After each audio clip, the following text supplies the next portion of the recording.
importância de atividades como essas que vocês trazem para a escola sai do universo só da sala de aula, das cadeiras, para eles entenderem como o processo das artes cênicas, onde a gente tem a projeção de voz, tem figurino, tem cenário, tem uma história narrativa que vem do início, meio e fim.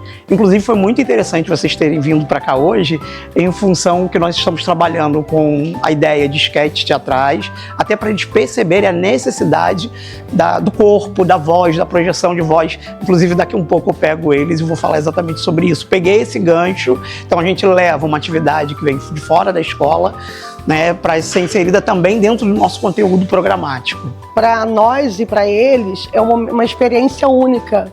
Inclusive, né, os alunos da ENEAS que vieram ficaram encantados e aprendem, né?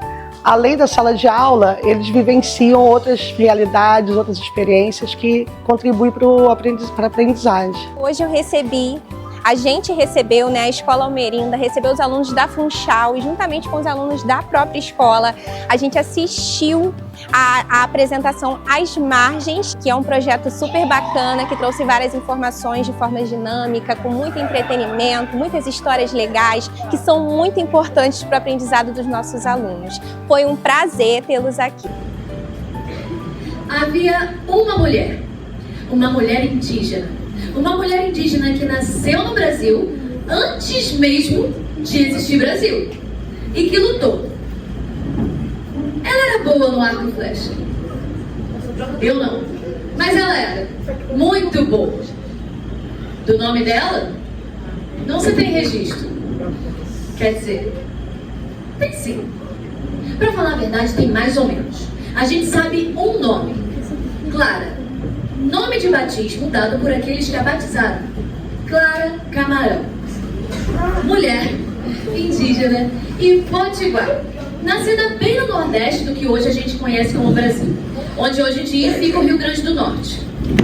A gente não sabe exatamente onde a Clara nasceu ou onde ela morreu, mas a partir desse ponto, a gente já consegue se situar nessa história.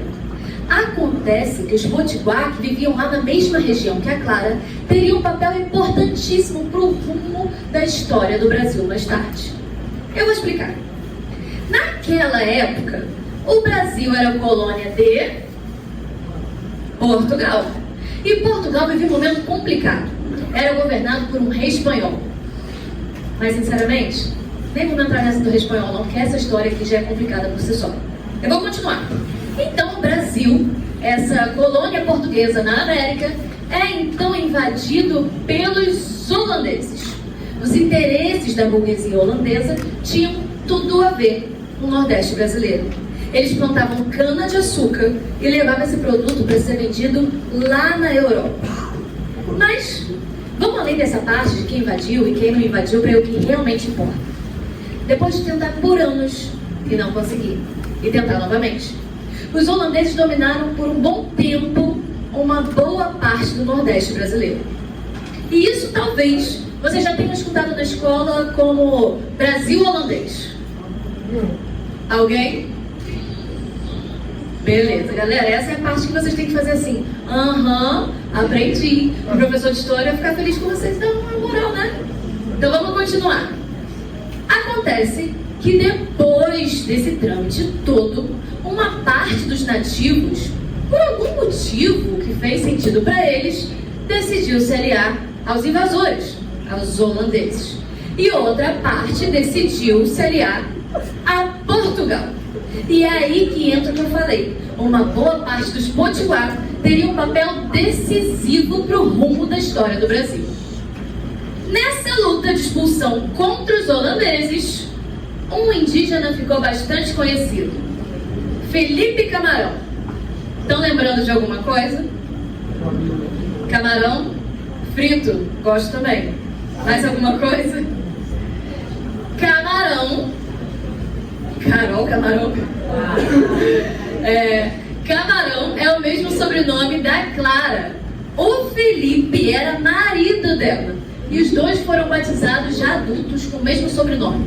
Isso naquela época representava essa proximidade com Portugal. Felipe então se tornaria uma figura importantíssima nessa luta de expulsão contra os holandeses. E vale lembrar que as batalhas nesse domínio fazem parte da própria ideia do que viria a ser o Brasil mais tarde, da luta contra um inimigo estrangeiro. Mas eu não estou aqui para falar sobre quem é o inimigo, ou quem é o estrangeiro, ou então quem é o inimigo estrangeiro. Eu estou aqui para falar da Clara. A Clara era uma mulher guerreira, boa no arco e flecha, como eu já disse, e lutou contra os holandeses. Mas será que ela lutou sozinha? Na luta de expulsão contra os holandeses, tem as histórias das mulheres do Tejucupá. Mulheres de uma vila onde hoje em dia fica Pernambuco também lutaram contra os holandeses naquela mesma época. E aí eu me pego pensando naquele áudio que vocês escutaram no começo. No final das contas, os holandeses foram expulsos do Brasil. Mas quem é que expulsou? Qual história eles contam? A Clara estava na luta. Mas ela não estava sozinha. Não havia uma mulher. Não havia uma indígena. Eram muitas mulheres. Eram muitas indígenas. Eram muitas Claras.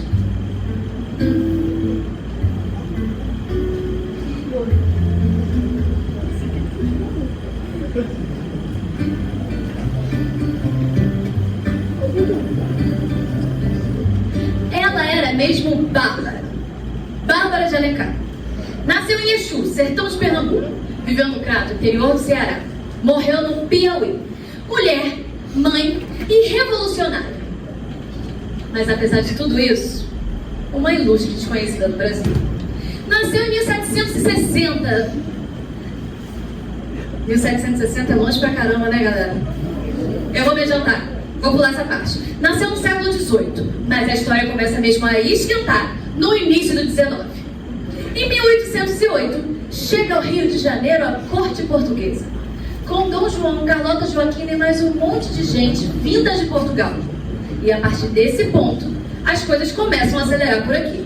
Um monte de obras, construções, bibliotecas, jardim botânico, mais obras, mais construções, mais bibliotecas. Mas espera aí, tem um problema nessa história. Com Dom João governando do Rio, o Nordeste reclama. Nada chega lá. Tudo fica no Rio. Bárbara ficou viúva cedo e criou 5 filhos sozinha. 5. 2 deles ficaram mais conhecidos na história do Brasil: José e Tristão. E quando os 2 ainda eram jovens, Bárbara mandou os 2 para estudar em Pernambuco.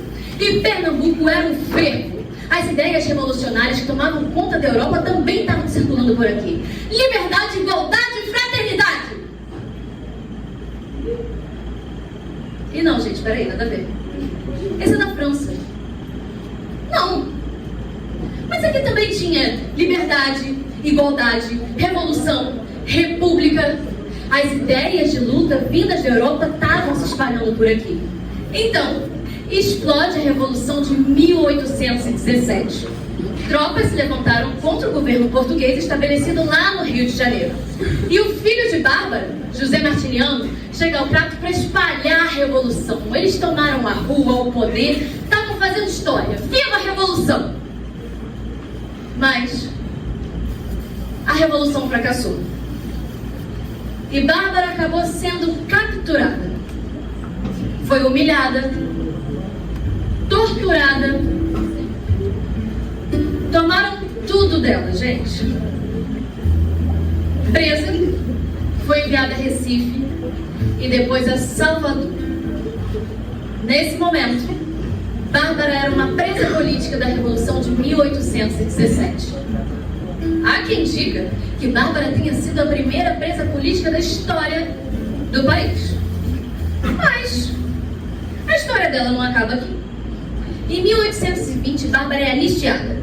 E ela volta para o Crato para pegar de volta tudo que era dela. Bárbara ficou viúva cedo, fez uma revolução, tomaram tudo dela, foi presa, capturada.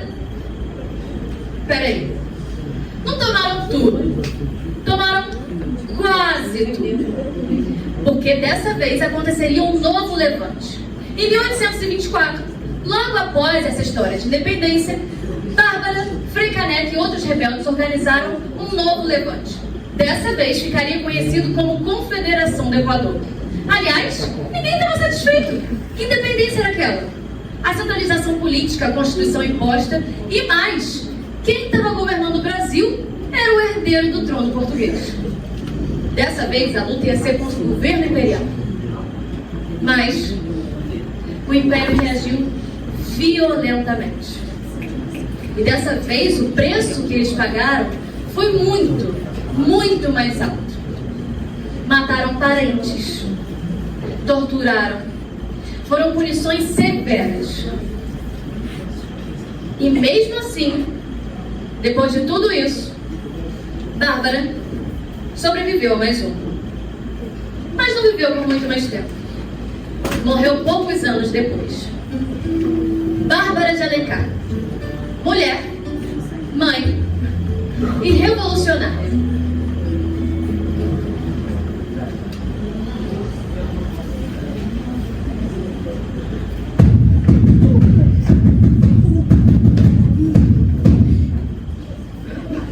Maria Quitéria de Jesus. Presente. Soldado Medeiros. Soldado Medeiros.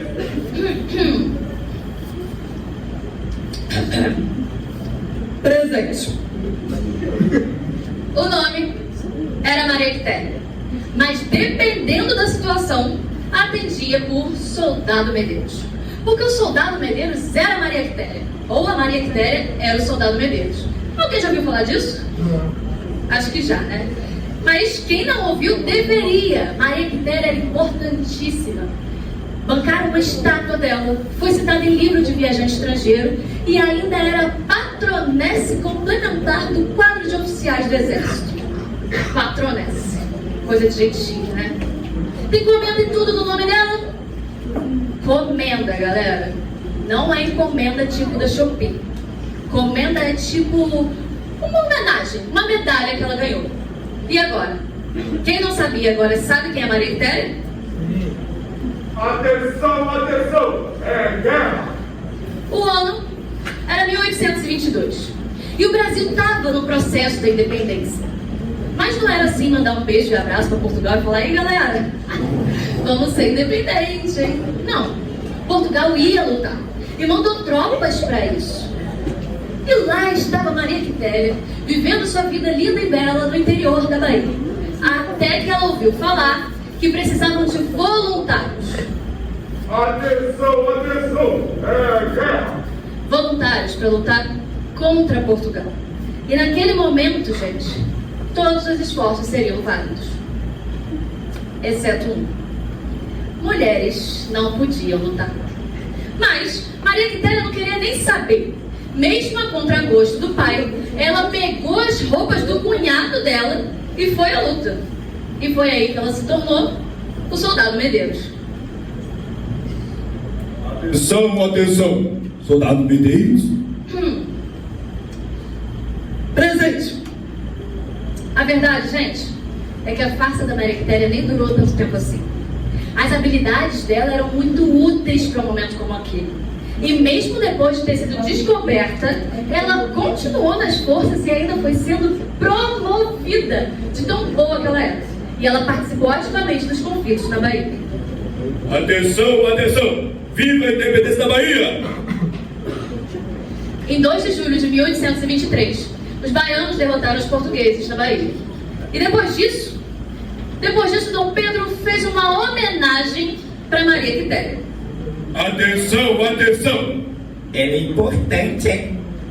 Ela era muito importante. Gente, presta atenção que essa homenagem é coisa de gente muito chique, muito reficada.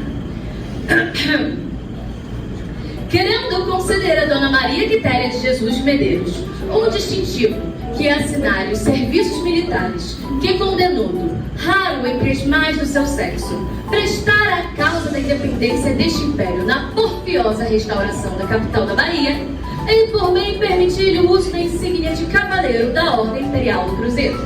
Passo em 20 de agosto de 1823, segundo da independência e do Império.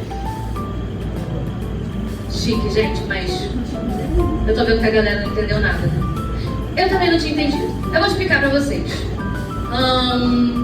Aqui quando diz assim, que assinaram os serviços militares que condenou raro entre as mais do seu sexo. Vocês estão entendendo que eles estavam falando das mulheres.